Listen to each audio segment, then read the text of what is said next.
Welcome to another episode of Vital Questions. I don't know how to. I'm sorry. No, you just sounded really loud. They were like, Okay. welcome. Probably in the playback it won't be that loud. Hopefully. Remember? And welcome. And welcome to another episode of Vital Questions. Sounds like That's a good turn, right? That's a good turn. That's a different type of show. As always, I'm one of your hosts. I'm tired today. We'll get there. One of your hosts, Che Guerrero, Simon Garfunkel. I don't even know my own name. Here, as always, with La co-host. La co-host. Yes. How's your week been?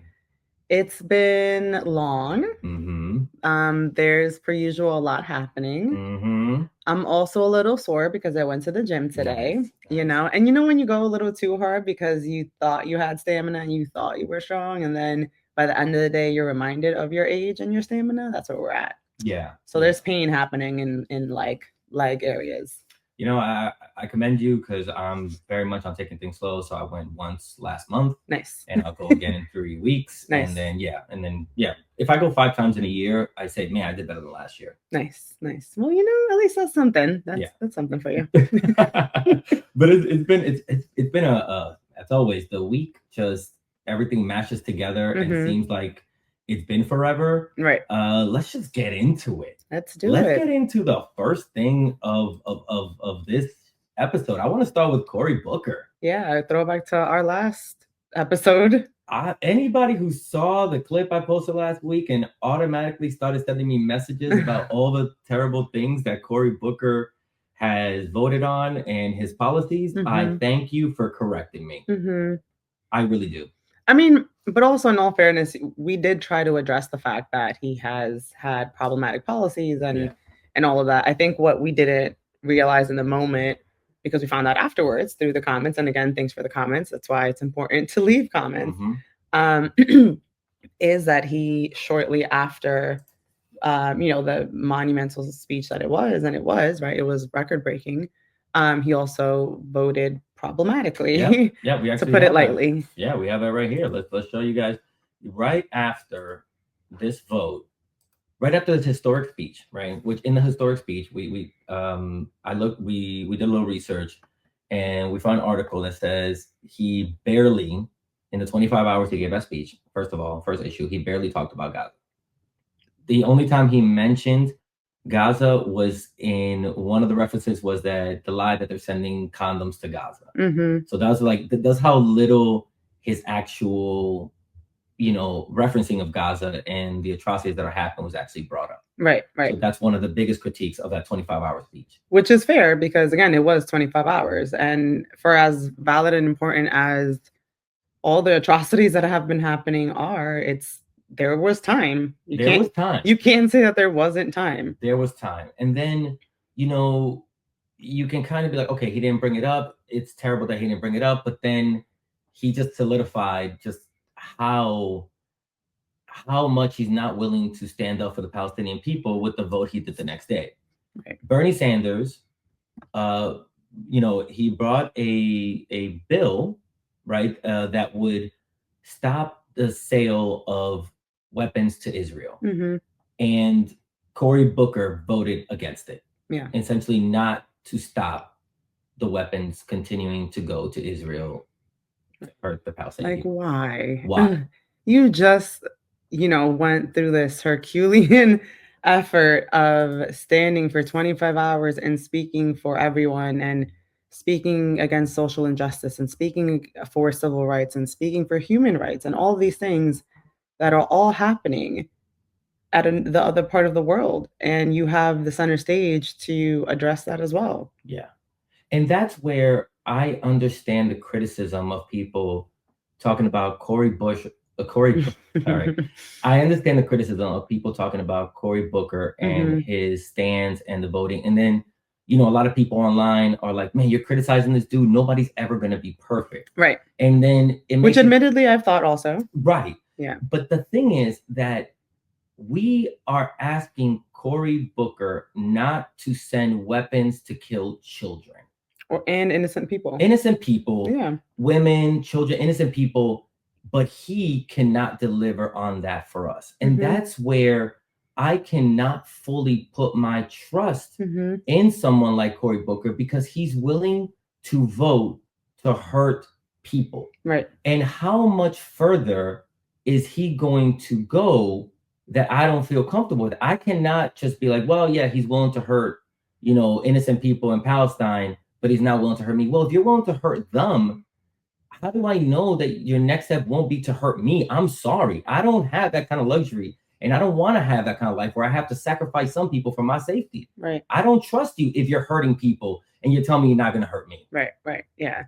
Yeah. And I mean, it seems like such an easy decision to make, right? Like I don't know, especially coming right off the decision itself to vote against that bill and the timing of it is what really didn't help anything, right? Because this was right after you had a good amount of people like praising you for what you did, and I'm sure the effort behind that.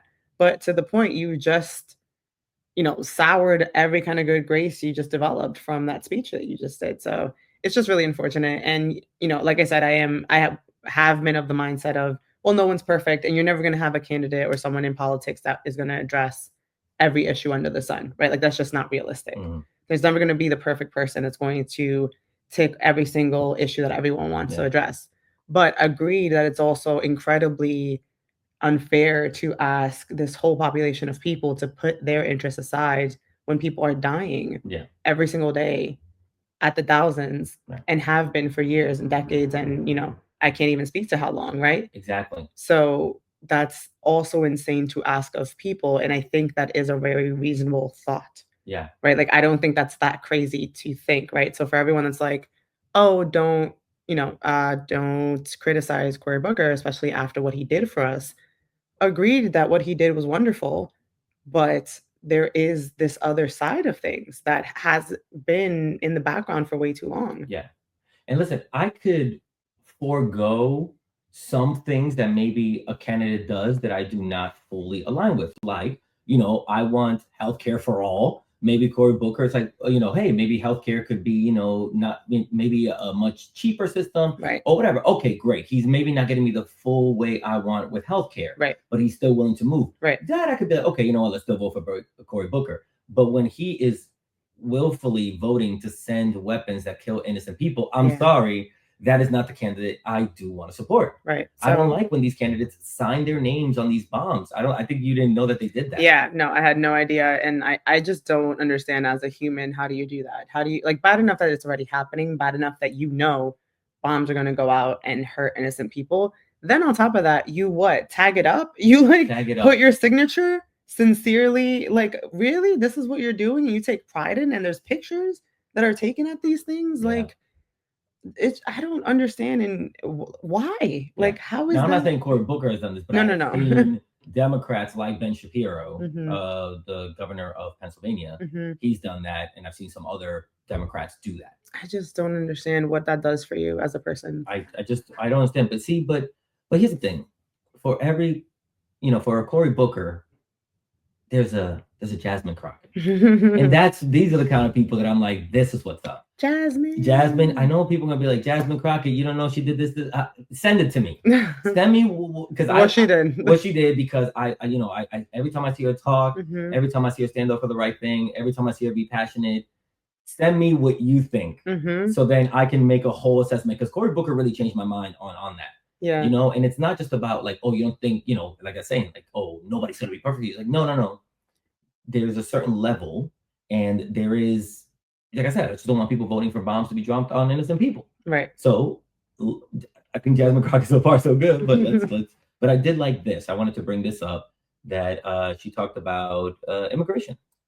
Just gonna sit here. Let's bring it up here. Let's play this. Let's listen to a little bit of Jasmine Crockett. Here and talk about how we feel. So, maybe we can inject some facts into these feelings. I'm not really sure. But as somebody who has actually practiced criminal defense, I don't know if there's anybody else in here who has. I can tell you that I have handled thousands of cases, not hundreds of cases, thousands on the state level in Texas, Arkansas, and the federal level. And I can tell you that, you know what? If I had to look at the vast majority of the cases that I was representing criminal defendants on, the vast majority of them just didn't happen to be immigrants. These are just the facts of my experience, and maybe the immigrants went to somebody else. I don't know, but I can tell you in my actual experience in real life, in reality, and not in this fallacy world that y'all are making up where you hate on everybody. So my Republican colleagues are here using today to continue pushing this false narrative of sanctuary cities harboring criminals. Yet right here in DC, we have a 34-count felon being harbored in the White House. The hypocrisy coming from your side of the aisle over concerns regarding lawlessness is outrageous. Oh my gosh. I love that. That was incredible. And that's usually the energy that she brings, which is amazing, because it is the energy that we need right now, right? Like, and I know that there's some people out there, I've seen the comments that people leave under her videos, and it's, one, disgusting. It's usually on the other side, right? Like, just talking crap. But usually it's, they're intimidated, right? They're intimidated by seeing a woman who's like so strong and so opinionated and so steadfast in her views that are correct. Yeah. And are not insane, right? Because she literally always comes with the facts. Yeah. And that's usually how I come with things too, right? So like, I think the way that she goes about speaking and addressing issues, and it's very matter of fact, it's not political in the slightest, because it doesn't need to be, because nothing at this point in our government is political. Clearly, they're not playing by any kind of rules, right? So there is no political decorum. No. Did we hear that? All Democrats, there is no political decorum. No political decorum. You can't be nice with these people. Exactly. So it's not about, and this isn't like a call to violence either before people start going down that rabbit hole per usual. No. This is just stating the fact that, like, you know, the established Democrats are so concerned about ruffling feathers or going against the status quo or whatever, not maintaining political decorum. There isn't any. That doesn't exist anymore. Yeah. Have you not been in these rooms? Yeah. Like, we're outsiders looking in and we see it, right? Yeah. So then, okay, there's no so let's just get straight to it. And just like Jasmine Crockett did, we got to stand on what the truth is. You know, we can't be, like you're saying, we can't be polite to these people, because she came with the facts. Right. And she's not wrong. She was standing on them. You know, it's been time and time again proven that that immigrants and undocumented people commit crimes at much lower rates than U.S. citizens. She was saying that. And listen, I am, what did she said she's a, what do you mean? Criminal. Oh, a criminal defense attorney. She's a criminal defense. She was a criminal defense attorney. She was a criminal defense attorney. She said clients kept coming to her, and almost none, very rarely were they immigrants. Right. Again, showing we commit crime at a much lower rate. And I love when she said, you're so worried about, you know, immigrants and, you know, criminals or whatever, yet you got one up in the White House with 34 felonies. Right. Right. Exactly. Like, why is that the exception? It is not about. Because what has he done that's great in terms of economy? No, he doesn't. Like, he keeps taking credit for Obama's economy, and he then blew up the world by not addressing COVID before it became a global pandemic. He's stripping all the resources for absolutely everything that we need for our everyday lives. And are you any richer? No. And guess what? You're not going to be. No. For everyone that keeps looking at the stock market, I know this was like a side note, but like, for the stock market being like crashing, and then there's this random uptick, and people are like, see, it's that was the wave. We're just riding the wave. No, you idiots. What happened was he crashed it intentionally, literally put out a Twitter, because we don't, a Twitter post saying like something along the lines of like, now's the time to buy or whatever. Yeah.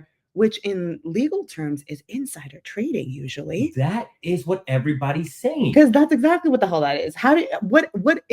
If it's not, hey, here's a tip, the market's about to drop and they know it, right? Because they know how these tariffs are going to domino. They've done the forecast. They know. And he's putting out a call to his buddies, go buy stuff. Yeah. And they do. And you know what happens when a lot of billionaires buy a lot of stocks? The markets rebound, but they're not actually rebounding. You just screwed yourselves over. Now we just made all these people richer. Good job. Yeah. Because it's not going to be you that's richer. No, like people are saying, this is absolutely market manipulation. While he just decimated your 401k and it's going to take you a very long time to rebuild. His rich buddies were out buying while it was low. Damn, you know, I just realized I have to look into my 401k. Sorry, side note. Just if you haven't, Yeah. y'all look into your 401ks because that's facts. Like Oh, that's, you know, those are investments. you know what's a lot of things that I just realized? A lot of 401ks, since they invest for you, Mm-hmm. you could be investing in things Mhm. like the GEO group without knowing. Yep. That's yeah. So that I found out a while ago and kind of forgot actually Yeah. until this moment. Yeah. But yeah, so because it's basically a broker or like an agent that's acting on your behalf and making these investments and using the part of your salary or part of your income that you get to make those investments for you. But yes, if you don't actually go in and start looking at where these investments are going, by default they make the selections for you. Yeah. And yes, you could be technically investing in terrible companies. Yeah. So yes, if you haven't looked at your 401k, one, look at it because who knows what it's looking like right now. But then two, also look deeper at what you're actually investing in, right? And what those companies are, because again, we don't want to be supporting companies that are doing terrible things in the world. Yeah. So if you have time, please call your broker and find out what you're investing in. And also, I know there are companies that, and if you're one of these companies, please hit us up. They actually will work with you to invest your money in things that align with you ethically. Oh, really? Oh, yeah. nice. One of them came up to me, since I'm not investing, but one of them came up to me, was like, if you ever have money, and I was like, yo, that sounds, if I ever have money, that sounds amazing. If you want to help me, please, at Che Guerrero, Venmo, or Cash App to help me start donating. Every show, I'm just asking for money. All right. I want to stay independent. Right. Okay. Right. Let's make it clear that it's for that rather than like, Yeah. Anyways, back to Jasmine story. and how much we adore her. And shout out to Rep Crockett. If you're listening, if this ever by the grace of God and all the gods gets to your desk, we would love to have you on. Hit us on. That'd be great. We'd love to have you on. If you want to just hang out because you have all this, free time. She doesn't, obviously. It was a joke, obviously. That's a Republican thing. I was like, let me clarify. Yeah. It's interesting because we got. My bad. First, I accidentally clicked that up. I was trying to bring up our next story. Right. So piggybacking off of that. Yeah, piggybacking off of that, of just that these people are not criminals, that they're not being treated right, and being scapegoated, takes us to what's still continuing to happen at CCOT. There's still plenty of people who are being sent there. What's happening? Sorry, guys. Here we go. We just pulled it up. And actually, sorry, before we go down that, just to clarify, CCOT is Centro de Confinamiento del Terrorismo, and it's the prison or super prison in El Salvador, where they, typically keep the, El Salvadoran cartel and just hardened criminals, but they're also sending deportees from the U.S. there. And this is the thing, we saw a report on CNN, which was talking about how, these people in here have to fight their case in just like these tiny little rooms, all via Zoom, and dressed like this, and in the white tee and the pants and the handcuffs, the way we see it. News. So again, like what we were talking about before, and by no means am I a litigator. I have not tried any cases. God bless y'all that do. But yeah, there's usually, again, because aesthetics matter and everyone knows that humans have biases. And in the same way that if you go for an interview, you usually dress up, you usually are put together as also a sign of respect for the court. Usually you're allowed, in most cases, I'm sure there's exceptions, but in most cases, you're allowed to wear a suit and a tie and come in dignified and sometimes shackled if you've killed someone probably or whatever, depending on how egregious the situation is. But for the most part, you're allowed to come in and look like a person, not a prisoner, right? Because they know that people have biases. So in this situation, not only are, these men not being allowed to dress properly, they have them just in a cold cell. And it's just aesthetically like, how could you not see them as criminals? Even though I'm sure they're not all criminals, as we know. Well, that's exactly what's been happening. We have seen that they're being taken, like we say, immigrants. Because a lot of these people in here are also immigrants that are being sent from the United States there. There's a population of these people. And also, a lot of the quote unquote, gang members that they've caught up, there's been a lot of reports of people being in there who are not tied to any criminal organization. No tattoos, nothing like that, but they're still being picked up. This is where people are starting to realize something that I've been trying to warn people about for a while, that Bukele is not this savior of Latin America that everybody hoped he would be. They wanted him to be, and I understand why. I'm not trying to take anything away from the El Salvadoran people and how scared they were under these gangs. Yeah.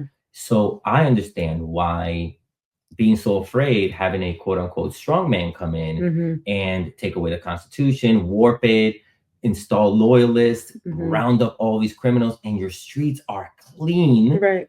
You will praise him. Of course. But now he's in power and you've given up everything, and he actually hasn't changed the conditions to make your life better. Yes, you could, there are things, of course, immediate things that you feel like, oh, my life is better.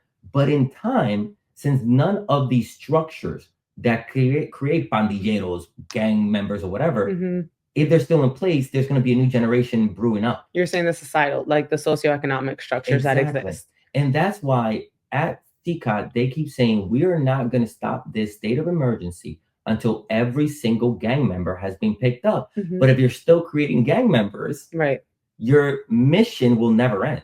Right. And as we've seen from the cases in terms of U.S. deportees, the U.S. can't even keep track of who they're sending and properly vet them before they're being sent. So do we really think that an El Salvadoran prison system is properly vetting the people that they're throwing in there? Exactly.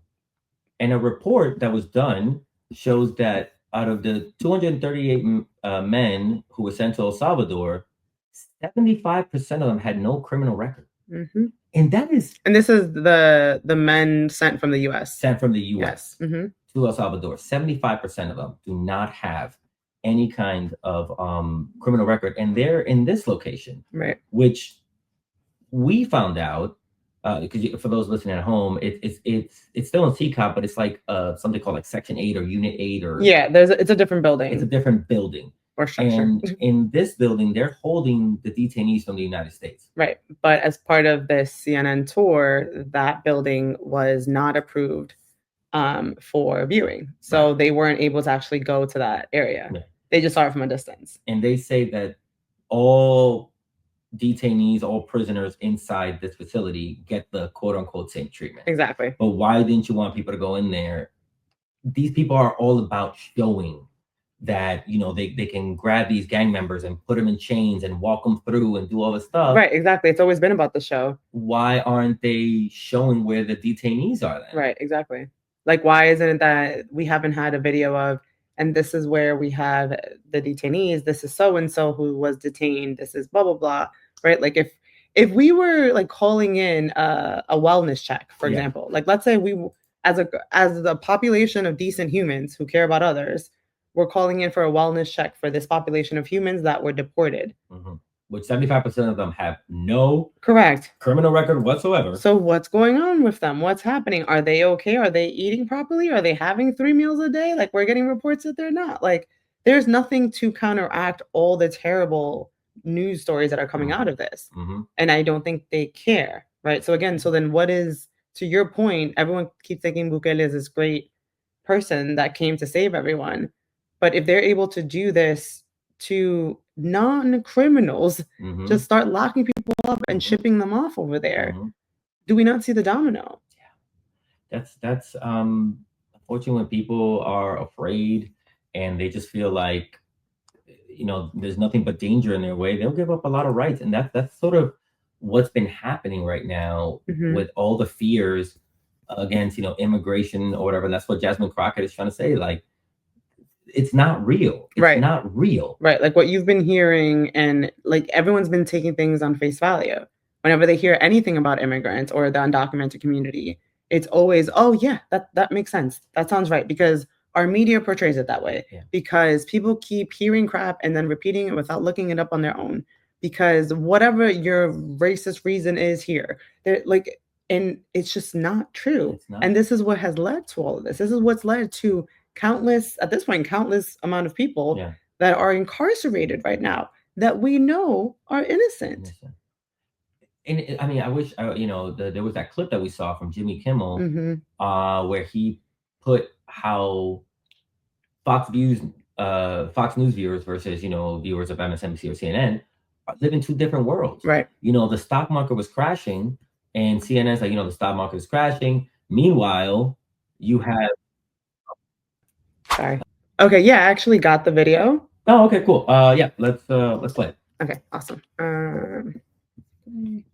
Next thing you know, Newsmax is on top. So for those who don't watch Fox, we put together a montage to demonstrate what is actually going on in the world this week compared to what they're saying on Fox. The U.S. stock market's in a free fall. When you zoom out and maybe look at like a 5-year chart, the market is still pretty high. This was a mini crash. I prefer to call it a collapse rather than a crash. That's a very emotive word. Trump's tariffs are having an absolutely devastating impact on the markets. The market goes up, the market goes down. It always has, it likely always will. Market meltdown raging on this Monday morning. For all those people having a panic attack, don't look for the next few weeks. We are witnessing one of the fastest market plunges ever faced by a new president. The market suffered from some side effects of taking tariff medicine. No, it's a bloodbath. Some side effects. Everything's going to be okay. A new survey shows that 1 in 50 men actually thinks that they can outrun a horse.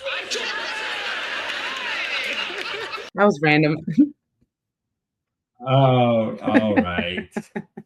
I was random about the end. Yes, that was Jimmy Kimmel basically saying that Fox News viewers and everyone else lives in two totally different worlds. Yeah, like that clip was obviously focused on tariffs, but the same point comes up with immigration, immigrants, the undocumented community. There is a certain kind of news that, let's say, that side of the country gets, right? Mm-hmm. Whether it's because where you're located geographically, whether it's because that's all your family has, grown up listening to, watching. And for a lot of people, they also think that the news that they're watching is the truth. It's the truth. I actually, up until except us, we're the truth. Well, duh. But I actually grew up with the same mentality, honestly, until maybe high school, when I started realizing, I'm like, oh, wait a minute, we're missing some details here, right? When there was like a stabbing or some context of something. But I thought that because it was labeled news, I thought it was real. Mm-hmm. In my head, I'm like, well, how could you put this out to the public, call it news, and have it not be real or have it not be the full story? Yeah. And recognizing, as I've throughout my career and just life, recognizing the influence of media and marketing and how you can basically shape a person's mind through these avenues and through the way you present information to someone, whether it's through pictures or the words that you use or the clips that you show or the questions that you ask. Like you can completely warp an entire population of people, like what's happened now. Yeah. And the irony is that each side calls the other brainwashed. And then it becomes a question of like, who's actually brainwashed? Well, them. I mean, obviously. Well, okay, well, go ahead. I thought that was a given, but like, Okay, well, but yes. Yeah. But no, but like, it's also, again, taking a step back and being the over analytical person that I am, I could understand, although I don't agree with them, obviously, but I can understand this random person in, I don't know, Louisiana, Arkansas, Kansas, I don't know, one of these states that grew up in a really small town, grew up with limited resources or limited access to information, and you have very, very red family, and that's all you know, right? So like, it's just really unfortunate, and that's the idea of these kinds of conversations and shows. Yeah. That's why we encourage everyone to please share, because that's the only way things can really get across. And I don't know if we want to talk about the suppression that's happening on, the algorithm and all of that, because I think it lends itself. Yeah. Well, look, I don't want to be someone who, I feel like a lot of TikTokers, like when their views are low, they'll start being like, oh, they're messing with the algorithm. Right, information is not getting out. You know what I mean? Right. But I don't think that's the case. I think that they're, with TikTok, sort of moving closer to Trump, after that message, after it was shut down, like, thank you to Trump, we're working it out. Right. I really do think that they're suppressing a lot more leftist, Democrat information, because not just my views, but I see a lot of people who for years have been doing a great job of getting the information out. Their numbers are struggling, and it's not about the views. Right. It's really about the information. I mean, I see someone like Joy Reid with who has almost 1 million followers, but then has videos that have like 16,000, which isn't allowed for her, or sometimes 5. And you're like, how can a journalist of her caliber not be able to get the message out the way she was, not just before she got let go of her show, but just the way she was a few months ago? Right. Yeah. And that's the thing. So that's why people have to be conscious of whenever you find out information, and again, always encouraged to look it up yourself and confirm the information is true. But assuming that you have, share it, right? Like and like it, because that also apparently helps. Subscribe to it, and like and they, comment, and save it. Yeah, because that's really the only way to try to kind of beat the algorithmic suppression that's happening right now of this information. Like we know it, right? Like you can look it up yourself. Just look into algorithm suppression and do some research if you're not sure what that is and if what we're talking about, and maybe you think we're making this up, but just look into it yourself. That's what we always encourage. Look into it yourself. And this is the theme that's been going, because everything these days just goes back to immigration, because people are willing to give up so much of their rights and their freedoms and their abilities because of this made up enemy, to the point that, as you've already been made aware of, the Supreme Court is allowing the Trump administration to continue using the Alien Enemies Act with limits. I put limits in very, very big quotes. Right. And the one thing that people don't understand about this case is that these limits are really more of a trap, because the Supreme Court didn't say that Trump is right in using the Alien Enemies Act. What they said was that the people who brought the case up against the government filed it in the wrong venue. AKA the wrong court. The wrong court. That anybody who has been taken in by this law needs to fight their case where they're being detained. And that's where the problem is. Right. Now, the justices do say that all these people are allowed due process, but that is where the trickery lies. Right. The due process means you can only get it in a state that is not friendly to immigrants, which is why, and let's show them this, which is why, okay, ICE is moving people that they detain very quickly to red states that are not friendly to them. Correct. Okay, these people who were all picked up, New York, I think most of them like it was New York, it was the person at Tufts, right. It was none of these were on East Coast locations. Right. These people were picked up and they were moved to red states. Right. So that's the problem with everyone. When the results came out, it was already kind of atrocious enough that the court ruled against the lower court's decision and essentially allowed the Trump team, at least for now, to continue to use that, right? Because technically those plaintiffs who brought those cases can bring them in the quote unquote proper court, right? Which is where they're being detained. Texas. Yeah. So, and that's what we were talking about, that where it seems at first glance that, at least the court reiterated, there needs to be due process.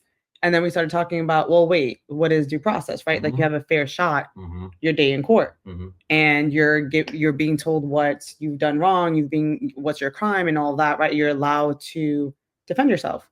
Now, do you really have a real shot if you're being sent to a state and court system that is inherently red and extremely conservative and already doesn't take too kindly to immigrants in their own state, as we've seen? Yeah. And now you're in front of them trying to plead your case and trying to go against their obvious biases, right? Like I have like the utmost respect to judges, especially as a lawyer, but it is what it is. Like other judges can tell you that there are, racist judges, that there are judges that will rule against people just simply because of who they are. Yeah, there's 5 in the Supreme Court right now. Right. And also to clarify, because I also, want to clarify that it's not all the justices, right? Sotomayor was in the dissent. We have right. Yeah. We have a couple of judges that aren't siding with the wrong side. So it is the unfortunate conservative majority that rules. Surprisingly, even Amy Coney Barrett went with the liberal judges, saying that this was kind of a slippery slope to allow for this to continue. I'm not sure that's what she said, but she did agree with the liberal. With the dissent, yeah. Yes. Yeah. And I think you had looked it up, and I wish we had more information on it. Don't worry about looking it up now. That if you are in the U.S. without status, this is sort of one of the. It's a gray area. It's a gray area. Yeah. So because if you have status, you can file with where you live because they acknowledge you as being in the country living somewhere. Right. So the really high level, because there's exceptions to this. What I found out was that if you are here, quote unquote, legally, right, that means you came in through a valid visa, have a visa, all that stuff. You're essentially seen and treated very similar to U.S. citizens, where venue or where you're supposed to bring this court case is usually decided on where you domicile, where you reside, right? Or where a substantial incident happened relating to what's happening, right? And really high level, that's what venue is. But there's exceptions and all this stuff depending on where you're at. The unfortunate part is that it's not clear what happens with the undocumented community because they're not here legally, right? And in the language that I saw, again, I didn't dive super deep, but the language that I saw centered around whether a person was here legally and with or without status, right? But whether or not you're here legally, i.e. you entered legally. Yeah. So then that doesn't capture like asylum seekers, right? But then there's been some rulings that do see asylum seekers the same, but there's some that's very court system and district specific. Because at the state level, just because a certain court system rules this way doesn't mean another one will. Yeah. Right. So people have to recognize that courts are different depending on what state you're in. Yeah. Judges are different depending on what state you're in. Right. So to claim that you're giving these people due process, but to make a practice out of finding them and moving them thousands of miles away to intentionally red Republican conservative court systems, you are setting them up for failure. That is not actual due process. Right. So by the Supreme Court ruling that anyone that is what? Sorry, no, go ahead. By the Supreme Court ruling that anyone who is undocumented, they have to bring their case again to defend their deportation in the area that they're being detained, not where they actually live. You are setting them up for failure because you're intentionally then taking them to Louisiana, to Texas, to these different court systems that are problematic. And that, like, again, they don't have a shot in hell. Yeah, so don't call it due process because it's actually not. It's not. And again, it's a path to the Supreme Court. What they did, they created a path to make Trump look like he is still working within some kind of system and due process. Essentially, that whole spiel by Kavanaugh to me was him talking to Trump, going, "Hey, man, it's got to be due process, but like in the state that they're in, wink, wink, send them to Texas, wink, wink, the Texas will take care of them. We didn't do anything. It was the Texans." Right. And Abbott's on there, pew, pew, I got him, pew, pew, don't worry. Exactly. Yeah, they're all working together, and people think we're crazy about putting this together. They think this is the conspiracy. Probably, but you're going to see how this plays out. Like, and that's the unfortunate part because it's really not a conspiracy. It's not a conspiracy. And I understand that it's hard to decipher what is fake, but like, you've already seen how he's been lying. Yeah. Like, what has gotten better in your life? I don't understand anyone. I haven't heard of someone, and please in the comments, if you're a Trump supporter and if please feel free to write what in God's earth is the reason that you support him. Ain't Elon Musk or Mark Zuckerberg going to get in our comments? Like, the regular Trump supporter, in their mind, they feel like they're winning. They feel like, you know what it is? At least for now, the idea of hurting Black and brown people is more appealing to them than having money. That's all it is. They are like, yo, okay, fine, I have to pay $5 or $6 more for eggs, but brown people are being locked up. Fine. It's honestly, to some racists, it's worth it. Right, because they've been told their entire lives that Black and brown people are criminals. And one day their eggs are going to go so low if they just let their racism fully come out. Racism ain't going to save you, boo. Your racism is only doing the opposite. And you know what's something? I wish they'd see it because racism hurts them. It makes it more difficult for them because it is about hating everyone. You know what? That's why racists look so old so soon. And we talked about this before. When you just spewing out that racism for your pores, you look like shit. But if you learn how to love yourself first and love others, God, you know why I'm so young looking? Because I love people. Nice. I went to the bodega. The bodega. To pick up some stuff that you have to be over 18. I don't want to condone any kids to do anything that I do, but I'm just saying. And the guy behind the thing was like, "Let me see some ID." And I was like, "I left it at home." And he was like, "What?" And I had to take off my hat and show him my thinning hair for him to believe me that I was at least. He really laughed. He was like, I'll give it to you. See, it comes in handy. Shut up. I'm gonna go to, when I can travel again, I'm gonna go to Egypt and I'm gonna get them plugs. Oh my God. Get the plugs. Ridiculous. But listen, talking about conspiracy theory, because this is not a conspiracy theory about, the Supreme Court laying this path out, but this is something that is in the Twitterverse that is partially a conspiracy, but not fully a conspiracy. Okay, this is, I don't know if you've already seen this. I'm gonna put it here. That Donald Trump on April 20th plans to call martial law. This was the story that you didn't tell me what it was? Yeah. Did you know about this one? No. Okay. So it's okay as a side note for everyone else, because I was like, what are you talking? I'm like, but this is not what we discussed. I'm like, I completely forgot that you said that there was like a story that you added at the end. Yeah, just to like talk to you about it. Okay. This is so But what? So people online believe that Donald Trump is going to initiate martial law on 420. Like, and damn, it's because it's weed day, huh? A lot of people say that they thought that he did it because he realized we're all gonna be like probably high that day. I don't know how high you've gotten that you forget this martial law. I mean, right. But essentially, they believe that 420 is happening because on his first day in office, he did sign an executive order asking, I believe, is for the Department of Defense and Department of Homeland Security to let him know by April 20th how the southern border is looking and whether or not he should initiate the Insurrection Act. That's what people like. So I found this article. The Insurrection Act is very different than martial law. So the Insurrection Act basically means that you could deploy U.S. military troops, the military inside the U.S. to quell rebellion, civil unrest. To go against protesters. Essentially, the time it's been used in the U.S. has been 3 times. It's been used by Lincoln during Civil War. It was used by Grant to quell the KKK. Shout out to Grant. Right. And it was also used by, I believe it was it Bush, the first Bush, to stop the Rodney King riots. Oh, wow. So those are the 3 times that it's been used. And people believe that Donald Trump is getting ready on the 20th to call martial law. And that's what people need to realize, that martial law and the Insurrection Clause Act are 2 different things. So agreed, except I do kind of see the concern though. That's where it's a conspiracy, but not really a conspiracy. Right. Because in this president's mind, total domination and power is the goal.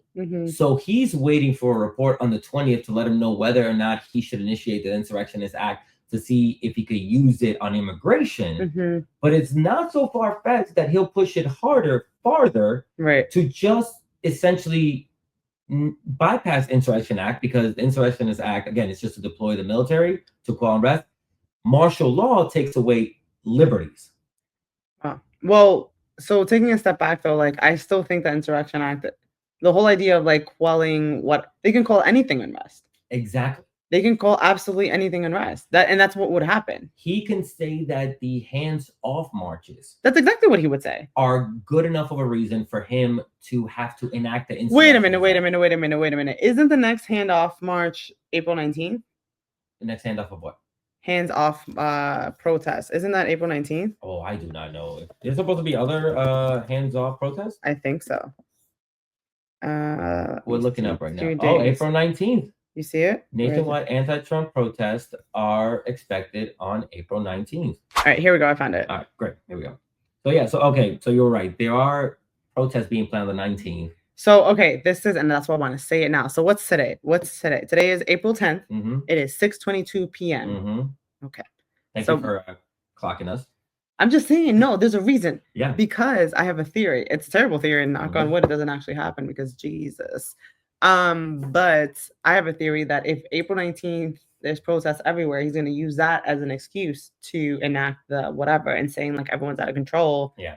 And for the timing of it to be the day after the next set of hands-off protests. Listen, Okay, that's my So- conspiracy theory. I know it's a conspiracy theory, all that, but I just want to put it out there. Y'all. So this is something that's been going around that's sort of been floating as a conspiracy theory, Mhm. but it's also very concerning because this guy is capable of anything. He Right. already tried and succeeded in implementing the Alien Enemies Act, got essentially a free pass from the Supreme Court. He comes around with a bogus report from the defense and Homeland Security and all that. He's got cronies. Mhm. He enacted the Insurrection Act. He got a picture from Hands Off saying, "Hey, look at them. They're in the streets. There's sympathizers of Hamas inside those Hands Off. I And- have to go after these people." Exactly. And that's when we saw, well, I always forget their names. One of the blondes in his team. Levitt. The girl, the one that like looks like she just fresh out of like sorority and stuff, whatever. Levitt. So when she was like, yes, if in egregious situations and in the worst case scenarios and the hardened criminals, yes, we will if we need to, we will deport. In a legal way. Because we've been doing everything legal, but in a legal way, we could deport U.S. citizens. And by a legal way means we're just gonna let the Supreme Court twist the fucking reality to the point where we. Not even that. The legal way they're not doing it by the legal way. We've already seen it with migrants. That's what we've both and everyone, a lot of other people have been trying to scream to the ether at this point. You're absolutely right. They ain't even gonna wait for the Supreme Court. You're right. What am I talking? Sitting here saying that they're already doing it with migrants. They're not waiting for anybody. They're doing it themselves. You're right. So they're just waiting for an opening, any kind of excuse, and like any further protests and stuff. It's probably the excuse they're gonna use. So that was the story that I wanted to bring to you. I'm sorry I wasn't a happy one. I should have brought you one with puppies. I'm saying puppies and like cupcakes. That's all I need. Oh my gosh, la co-host. That is essentially that was just like the day in review. That's just been like the last 2 or 3 weeks. I was about to say that's happening. Yeah, that's not even everything. But the vital question for this week is how much longer will we continue sitting in this heat before we're like, I'm gonna get off? Yeah. I'm serious. Yeah. I don't. And today is when they're voting on the SAVE Act, right? Like as of, we haven't checked for the House passed, but it's supposed to not pass the Senate. Is it going to be today? The vote? I don't know when the vote is in the Senate, but again, immigration is scaring people. The fear mongering about immigration, right, is getting people to give up their right to vote. That is unbelievable. What I will say, and actually I just had this random thought and I don't want to forget it. So I will say to the extent that this reaches any kind of Trump supporter, any Republican who is of the mindset that immigrants and migrants are criminals, if obviously they're densely populated in the coast, right? And I know, like, for example, New York is densely populated with immigrants. Mm-hmm. New York is in favor of protecting immigrant rights and in favor of, Ms. Adams and Hochul have both been a little like... Oh, no. Sorry. No, to clarify, I'm not talking about the unfortunate representatives that are in place right now. I'm talking about the people of New York City, at least the 5 boroughs, are in favor of protecting immigrant rights. I'll give it to 4 boroughs. I don't think Staten Island rolls with us. Whatever. We ain't fucking with them. Anyways. Oh my God. Anyways. But what's it called? But yeah, but like if the thought of immigrants being in certain areas and you see those areas supporting immigrant rights and you see those areas like in favor, if they were so many criminals, they were so problematic, why would these cities be supporting them? Why would these cities be like, no, we need to help them? This hyper interconnected world is beautiful, but it's also so terrible because people's biases makes them really quickly be afraid of Black and brown faces. Mm-hmm. Do you remember I don't know if you remember that the first George Bush ran an ad where like a Black criminal, he used these ads with a Black criminal to try and scare people into voting for him. He was trying to fearmonger, and he got a lot of hate for it, and he actually pulled the ad. But the damage was done, essentially saying like, the Democrats are weak on crime. Right. And that's always been the case where Black and brown faces are put up as you need to fear them and let the white saviors come in. Right. But damn, though, with the hyper world of interconnectivity and now if any Black and brown person does anything anywhere around the world, it could just be used to demonize globally all of us. Right. Which is why globally we need to start coming together as people of color. Right. Because it is us against them. Agreed. And I'm sorry, and and I don't mean in the fight, let's fight out, but we have to start loving each other and taking care of each other, because we keep asking them for respect and rights and things like that. And look what they do to us when they're able to gain power. Right. Yeah. On that happy note. Yeah, I was like, how do I what am I saying to that? It's all bleak and it's all terrible. No, Cool. the hope is there. Let's unite as people of color. Yeah. You know what I mean? Let's stop with the anti-blackness. Let's stop with the, even between us, like, damn, Venezuelans hate Mexicans. Mexicans hate this. Cubans hate everybody. You know what I mean? Like, can we try not to be this fake harmonious get along? We are not a monolith. Right. But can we, at least amongst ourselves, really try and spew out this hatred instead of fucking letting these politicians continue to use these biases to put a wedge between us? It's ridiculous. And that's why vital questions are important. Ask the vital questions. Why are we fighting each other? I started off too high, so I'm trying to finish low. Thank you guys so much for joining us this week. Also, why did you look at the computer screen to thank the computer screen? You were thinking you were thinking yourself. Hey, thank you so much for being here today. Anyways, guys, thanks for listening. Remember to subscribe, to please share, to please follow on all platforms, YouTube, TikTok, Instagram at Che Guerrero ENG for everything. Make sure you sign up for our newsletter. It goes out every week between Sunday and Monday. And we try. So thank you so much. Yeah, man, we'll see you all next week. Have a great one. See y'all. Thanks for listening. Bye. Bye.